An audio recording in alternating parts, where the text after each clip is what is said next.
Hello, it's Amy from moonmindology.com, and today I want to look at the United Kingdom general election coming up on the 4th of July.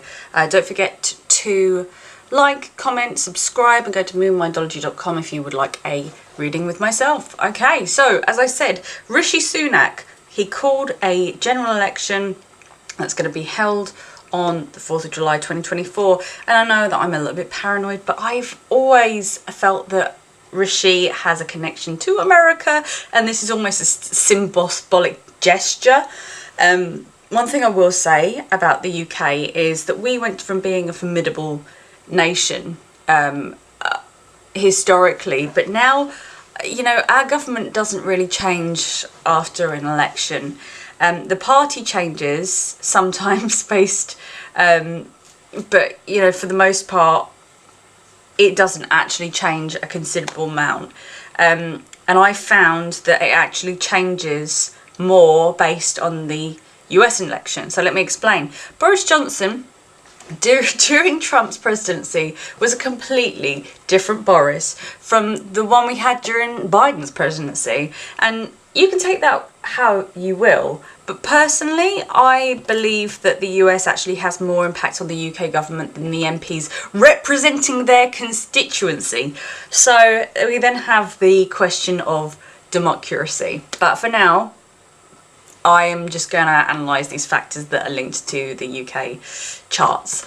So, I mean, sometimes we can even look at a chart and see what aligns with what that party might be like, to give us an idea.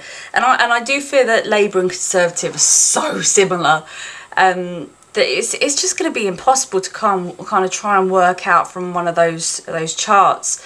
And there is a lot of foreign interference as well in British politics for us to have a true representation. I mean, really looking at the leaders, I think sometimes, but we can only do what we can do. So 4th of July, King's speech, and the opening of the Parliament is going to take place on the 15th of July 2024, and that's going to be between 11 a.m. and 12:30 p.m. And we have a chart for the new government. Luckily, the ascendant is going to be Virgo for the entire time, so we know what we're working with there. Interestingly, the UK charts are usually a Virgo ascendant as well, so that's just a very interesting thing. Jupiter is in Taurus, and it is with Mars, and this is also the house of religion and law, so this can be quite important to the country under this new government. This combination is very adventurous, and it's almost happy-go-lucky to the point of recklessness that ultimately does turn out to be okay. And it's very charming. In the 9th, this could be could be very good for foreign relations, but there could also be a lot of change in the way business and law functions. And we could have some abrupt law changes as well that we could perceive as being harsh. Mars is exactly conjunct to Uranus, so there could be some kind of aggression, especially by means of electronic or flying devices like torpedoes. So, you know, probably a good pointer towards aggression and conflict with another country, although it's pretty obvious that the people that we have in power at the moment want to go down that route, regardless of whether we're looking at astrology or not. So the sun is in Gemini, and this is a leader with good communication. The sun also rules the 12th, which is the house of foreigners, crime and asylum. So there's not really going to be any change in this area, I don't think. This is the 10th house. This is what's going to be public, the 12th and the 10th. A lot of that is going to be at the forefront and what people are looking at. And, you know, I think the media may talk about it more, but it's not going to actually change. As I said, there's links between the 10th and the 12th houses. Could also be a foreign leader. If the closest we have to a foreign leader is Rishi Sunak, so this may be a little tick in the box to say that's he's going to get in again. I think there's going to be more talk in the media about public welfare, but I'm not going to you know, I don't think we're going to see any action on that. The media is going to be getting an awful lot of money, and I don't think, you know, we're going to have anything new in there. I don't see any great change so far. Mercury goes to the 11th house of Cancer, and this can really boost alliances, links to the EU, and also the stock exchange. So top earners and businessmen, they're going to be really happy, but this could fit under Conservative or Labour. Venus is also here, so this is opulent wealth, very rich, and, you know, it's more money linking to foreign groups, although, you know, this could actually bring more money into towns and cities as well, and there could be a boost in agriculture. K2 is on the ascendant, so there can be an element of fate here as well. K2 tends to be quite happy in this sign for the most part, so it can bring spirituality, and it's also the sign of service and health. So there could be, you know, a parasite or toxin outbreak if the conditions are absolutely right. There can also be internet problems, fear mongering, and, you know, some good old-fashioned sacrifice as well. But what I don't particularly like is that on this ascendant, this is on the ascendant, so this could become a national identity of victimhood or loss. But there is an aspect from Jupiter which can have a redeeming trait as well. But I don't think that this new government is actually going to be able to avoid people struggling, you know, with K2 related things. Hunger, drug addiction, fanatics. And I don't think it's going to be good for culture at all. K2, I think, really is such a confusing planet, and what we need to do is actually turn to spirituality in order to kind of deal with this energy. You know, it's about spiritual insight. We need to not be swallowed by our illusions, but instead find some meaning within it, and have a good imagination as well. I think that's really, really important. Remain good-humoured. Virgo is ruled by Mercury. Remain good-humoured as best you can. Interestingly, the moon is sitting in the second house, and this is Libra. So this is about the public, water, transport, and the second house, purchasing power. So it's currency and food as well. With the moon here, it can be a little bit unstable. Libra is the happiness of the masses as well as social freedoms and justice, and it's just a little bit rocky here, or a little bit unstable.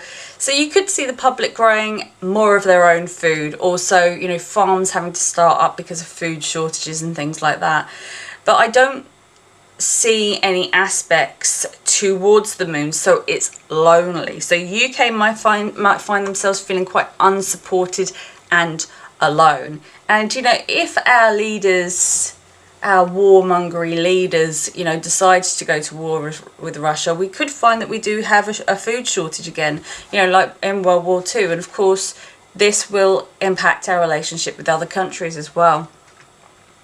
Pluto's on the 5th, and this is the house of entertainment with, you know, the planet of powerful government in the sign of government and hard work.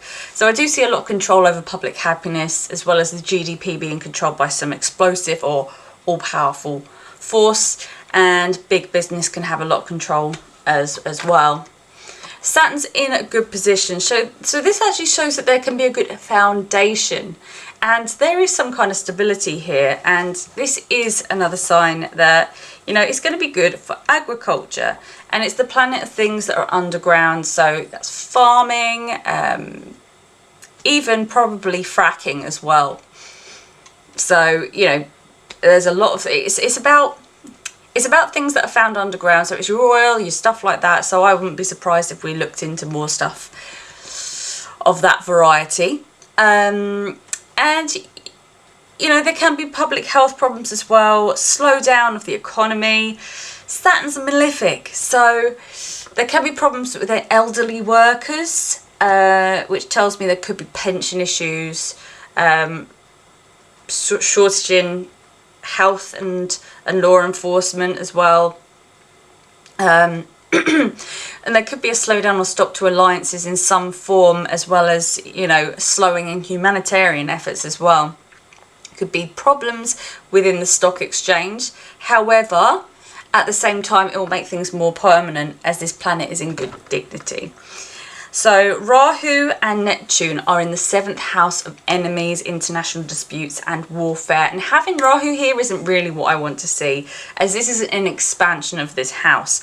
And Pisces can also have links to public warfare. So there can be public disobedience and crime. And we can see a lot of delusion, liquidation of companies, as well as confusion. And I think there will be a lot of hacking and interference from foreign affairs with this. Rahu can be an influx of foreigners as well, powerful business, smuggling, and also pollution. And to me, it sounds like we're really going to have a problem with foreign opposition, as well as having more of the same problems with immigration. I think the problem is that both the Labour Party and the Conservatives are just so similar. I can't see an obvious difference. One may think that, you know, Labour would let more immigration in, but honestly, I think the Conservatives have done exactly the same, and they've not stopped it, they've not done anything about it. And I would have assumed that Conservatives would, you know, push big business, but at the same time, the Labour leader only cares about impressing the EU, the IMF and the WEF, World Economic Forum and the International Monetary Fund, and so they're just exactly the same, just, you know, with a different tie. You know, the news calls groups of people who don't want immigration far right. However, this shows a complete and utter political misunderstanding. Left or right wing is about economic values, not social. Politics is, you know, it's not left and right. It's also up and down. You've got the scale of authoritarianism and, you know, the liberals. And I did find a nice website where you can start to understand your personal political compass. I'll pop that in description for you. So all in all, I have no idea who's going to win based on this chart. Although we do have some clues. So also we can put forward the charts of the candidates, and word of caution, I don't have great information. I'm pretty confident about Rishi Sunak's chart, which is a time that I found on the internet from a magazine, which I can't find again. I can't remember what it's called. And we do have a very good time for Nigel Farage. And he only became the leader of Reform very recently. So just to recap, Conservative, Rishi Sunak; Labour, Keir Starmer; Reform, Nigel Farage; Liberal Democrats, Ed Davey; and the Green Party is Caroline Lucas. Unfortunately, we don't have the birth times, as I said, other than a Farage, so we're going to be I'll do what I can. But if we can bounce the strengths off of, you know, all of the leaders, then maybe we can come up with something. What I will say about Rishi Sunak is that he has the same moon as Biden, Kamala and the King. So I think this is going to play a major role in him potentially being chosen, because he's in on it. They feel the same things. And Saturn is aspecting his Mercury and Sun, which can give him some staying power. His Mars, it's very strong, and I believe he is in the dasha of Mars and Saturn at the moment. Biden, Sunak, Harris and the King, they're all plotting, in my opinion. As I said, they feel the same way about things, and, you know, because it is so turbulent at the moment, I do think that's a dangerous combination. Sunak is also strong with his Mars, as he has a Cassini Mercury, and if that really is as strong as they say, I think he possibly could win. And, you know, we do have a lot of 10th, 1st, 6th house strength here. But it isn't without scandal, because you've got that Dastana element to it. So, you know, Rishi Sunak doesn't have any Pluto aspects to his planets, but he does have a Ketu conjunction to his natal Pluto. And what I will say is that his Mars is in its own sign on that Mars is, on the 4th of July, Mars is sitting in its own sign, and it is going to be sitting over that Sun and Mercury in the 6th house of daily activity. And I would actually say he's going to have more work. So whatever he has in store, he is going to be working and he's going to be busy. Saturn also aspects this point, but Saturn, you know, there's a link to his Mars and his natal Mars and Saturn as well. So we have to bear in mind that Jupiter and Rahu are aspecting his ascendant, which can give him a lot of personal power. And, you know, I'd like to move his birth time just forward a little bit, as he's obviously having career growth during his Mars Dasha, and we only need to move this forward 2 minutes for the D10 to have a Scorpio ascendant. So this means that Mars is going to bring him a lot of power if this is correct. Both Mars and Saturn are conjunct in the 10th house, and during the Dasha of these planets, he has only got stronger. And at the time of the election, he will be in the sub-cycle of Mercury. So that tells me that his 6th, 8th and 11th houses will be activated, but also an exalted Sun, as it is conjunct that Mercury, and the Sun is the 10th house ruler, so it will be bringing him elements of his career. And despite the mayhem and scandal, I think he can retain power if this is his D10 chart. So moving on, Keir Starmer. Now he's got a very, very strong Sun, which is great for a leader, but I don't like Sun conjunct Pluto for a politician. And it's a conjunct to the degree. This is controlling and it's very powerful. And I see this as being quite oppressive. There aren't that many that have connections to, you know, there aren't many connections to his own planets for me to really feel like there's going to be a win. But he does have transiting Jupiter aspecting his very strong Mercury and his very strong Saturn. And this does look more powerful than Rishi Sunak's transit. So perhaps he will win. But he has a very strong Venus. So that will be good for billionaires, culture, but it can also be good for happiness and contracts as well as social freedoms. So Venus is with Neptune, so that can give some glamour. But it's also blurred lines and confusion. And this does make me think of contracts for renewable energy resources, that will just be lots of plastic, oil and funding for big conglomerate companies. Saturn and Capricorn, that can give a lot of power to a serious government, and it may even offer farm subsidies as well. And I think the problem is that K2 can create a lot of government scandal, and there can be a loss of government or problems in this area. And, you know, there's activity with foreign contracts, aid, so on. So it could be a lot of policing of media with Mars in Gemini.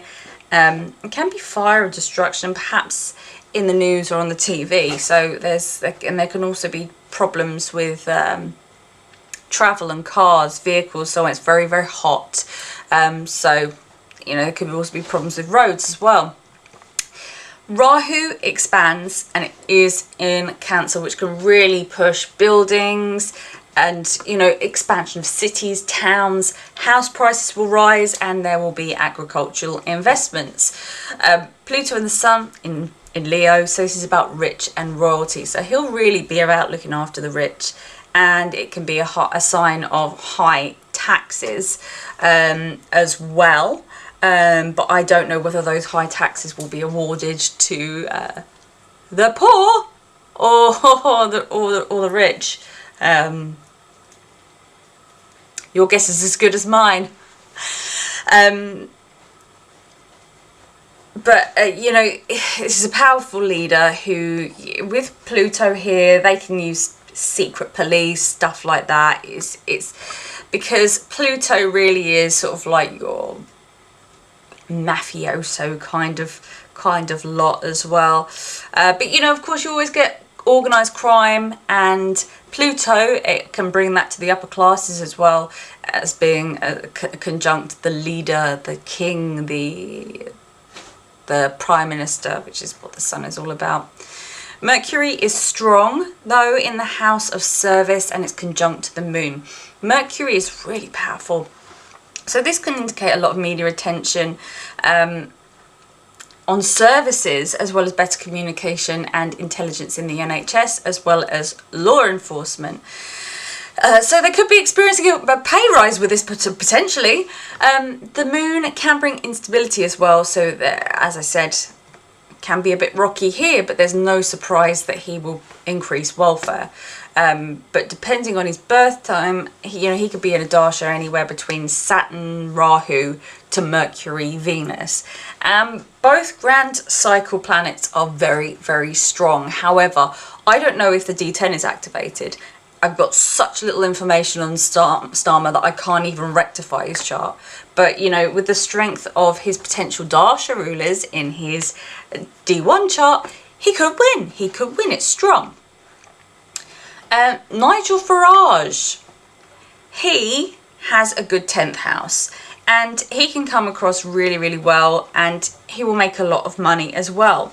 Venus is about the rich and also culture, so those things would be strong. And this makes me think of exports as well. So he would probably bring in a lot of laws that have to do with higher education and the media. The 5th house is entertainment.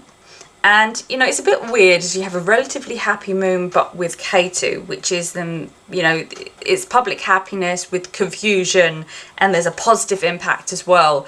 Perhaps it's spiritual. But there's an aspect from Jupiter, which makes the moon much better. So it's almost, kind of like a positive, but with dark humour in order to deal with something that is unpleasant. Saturn in the 7th can create problems with foreign affairs and opponents. And then you have Mars in 8th. And this is why he gets embroiled in scandal. And, I think he's got a bad temper, actually. And, this could spell problem for the banks as well. The Sun and Mars, they're really hot and it's very harsh. In Pisces, that's a sign that represents immigrants and crime. So it could be super strict and super harsh on these people. And that could, result in some protests or some violence in some way. But there's a lot of philanthropy and aid going to allies and so on. However, seeing as Farage is currently in the dasha of Rahu and Venus until 2027, he's going to be powerful. But it isn't activated in the D10. However, if you look at the D10, these two planets are exalted together. And this is really powerful. Rahu is also in the 9th, and that's linked to an exalted Venus. And he really came to the forefront when he was in the dasha of Mars and Rahu during the elections of 2015. So Rahu is very powerful for him. But he also could disappear from the limelight in 2030. Maybe he'll retire. I don't know. But overall, I do think his D10... I don't think his D10 is activated. So I don't... he's not going to win. He's not going to win. But he's proven before that he is a very potent catalyst. Rahu has recently passed over his sun. Jupiter is near Venus, and the transiting sun is on Rahu, and of course he is going through a Saturn return, which is a point of maturation. And this election, I think, is really going to help him decide on what he wants to do next. Is he going to go back into media, do something else, or is politics where he needs to be? And I think this is what his Saturn return is all going to be about. So the last two, I'm not going to spend too much time on them as they aren't very high profile and I just don't have an accurate birth time for them. So, Davey. We do have Rahu and Taurus. And, that's Jupiter is passing over, which could be a very positive impact for him. But I don't know what it rules. So I can't particularly make a prediction on how well that's going to go for him. But there's also an aspect from Jupiter to Venus, and of course Venus rules Taurus. So he's going through a Saturn return, and there's also an aspect from transiting Saturn to his natal Pluto. So there is a possibility that he will be called into power in some way, shape or form. But realistically, he can only do that by forming a coalition. And I don't think Lib Dems would team up with Conservative again, just based on their Brexit views. So it would have to be teaming up with Labour. But I think there's conflict in the way that they operate as well. And I don't think that any of them really openly align. And then we've got Caroline Lucas. So I don't particularly see anything standing out to me in terms of transits, and I believe, that I could believe does constitute as a win. Saturn aspect, it's so loose, I wouldn't really call it significant. But I don't think the Greens are even going to be offered anything to do with a coalition with a chart like this. So I don't think that they won't be. I don't think they'll be needed at all. So to conclude, the new government chart says welfare problems, conflicts in other countries with leaders, unsurprising. No change in foreigners coming in. In fact, there could be more. Problems with crime, hacking, sudden law changes, alliance with big organisations that could be the EU or NATO, and then also big business success, and of course wealth inequality. Woohoo! So Rishi Sunak's chart, Venus in the 8th, that's billions going to the banks. 7th ruler in the 8th, could be problems with opponents. Pluto in the 11th, as well as the ruler in the 6th. Everyday stuff could be close. It could be close working with big institutions, as well as giving them power. 12th house ruler is in the 10th. It's highlighting problems with crime, and Jupiter conjunct Rahu could constitute sudden legal changes. So I think that, that does fit. Keir Starmer, no birth time, so, we haven't really got much to work with. But using his moon as the ascendant, I can see welfare being strong. The 7th ruler is in the 6th, so there could be problems with other leaders and opponents. But, it could be also working with them too. A 12th house of law and immigration and crime is really strong. So, that tallies up with what the new government chart is saying. But this could be absolute control over the situation as well. The 9th ruler is in the 2nd conjunct Neptune, and that says that there can be confusing law changes, but not necessarily sudden. But this does seem to be strong for billionaires as well, though, but there can be confusion here. And I think it would actually push through a lot of gas and oil, despite what he says, perhaps out of desperation.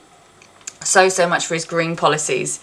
I don't think he's going to follow through with those. And there's alliances with big organisations. Rahu with 11. He is all about the big guys. He loves them. He loves those alliances. And yeah. So, using astrology, this looks like a conservative government to me mostly, but I think there's going to be a bit of a fight. I think that they will have to join forces with somebody else. Maybe because Farage has got that Venus that is so strong, with that Rahu. Perhaps it's not going to make him a leader. It's not going to actually put him in any real sort of standing, but he could have to join up with the Conservatives in order for them to win. I think Farage is going to have more to do with big institution than he says. Overall, I think he's honest, but I think he does play with the big guys a little bit more than he has you thinking. He has this thing of like, oh yeah, I go to my local pub, I know what people are thinking, and this, that, the other. But I think he will have a lot of strong links to billionaires. But yeah, so Conservative win, I think, for the most part. I think it is such a shame that I don't have better times, but that's the way things go. But yeah, that was very long. I'm going to have a little lie down. But I hope you found this interesting, and I will see you next time. And we'll see what happens. Lots of excitement. Thank you so much. Bye.